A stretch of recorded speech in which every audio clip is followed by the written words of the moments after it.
Welcome, Josh. So nice to meet you. Tell me a bit about what your investing domain is and like what you guys are really passionate about investing in. So I spent the past 15 years personally working at companies like LinkedIn, Facebook, and Twitter. And now, when I'm on the venture side, I'm looking for companies that we think, can have similar sort of very small connections and bringing people together that can have those kind of similar impacts on the world. So I look for things that look like large networks, new social platforms, or other types of networks that can form marketplaces and platforms that really change the way that everybody builds things and connects to each other. And what made you want to be a VC? Like, what was that journey, that story? It's always interesting to hear this. I'm one of these guys who in my whole career, I've always loved joining with founders in early companies that looked like they had huge ideas that I thought could be a lot bigger for the world, and trying to join up and help them really realize that. I've gotten to do this now a number of times, kind of working day to day, at companies like LinkedIn or Facebook. Yeah. And I thought, as I left Twitter, I was thinking about, is there a new opportunity for me, rather than just going to one company, to be able to really be part of 4, 5, 6, and really, become a key part of those teams and help them grow to a similar scale. And thought, if I were so lucky, maybe I could try venture capital, see if it was a fit for me. And I'm a couple years in and a partner at Greylock and looking for the next great investments to go really join part of their team. I don't see it as much investing as joining to help them really grow and scale. So it sounds like you love what you do, right? I think it's really lucky to try to build things that you hope to have a bigger impact on the future. So it makes you happy. Yeah. And I'm really I'm fascinated by all the changes that are happening in the venture industry. I love to support the female VCs and just the venture capitalists in general.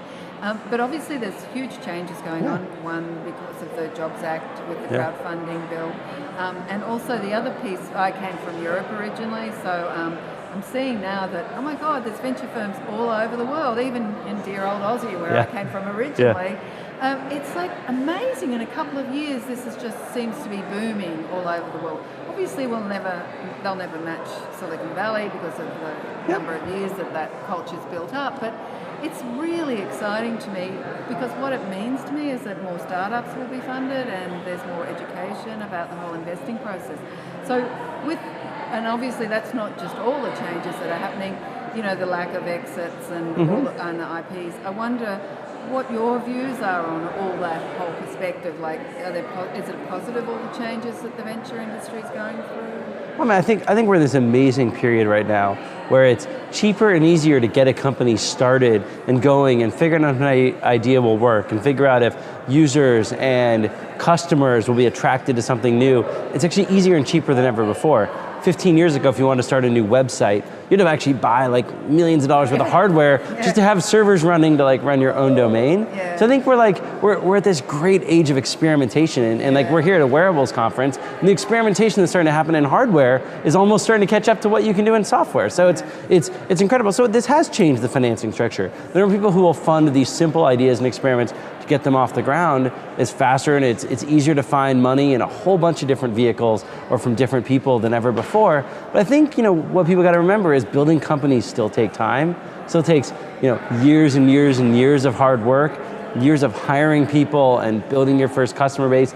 Even if you're a consumer company that attracts millions and millions of users, your first people who go sell advertising or sell other products to those consumers, like it takes a while to build those kind of large substantive companies that'll be around for a long time.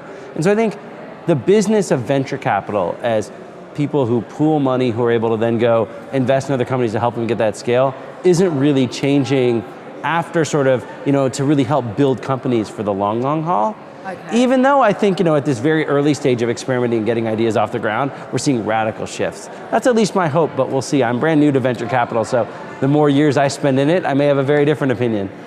Definitely, and obviously in the end, I guess we're all going to just see how it all evolves. Yeah. No one really knows, you can't tell.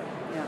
Anyway, lovely to speak to you, and I wish you all the best with your investments. Great. And, great to meet you. Great, thanks for having me.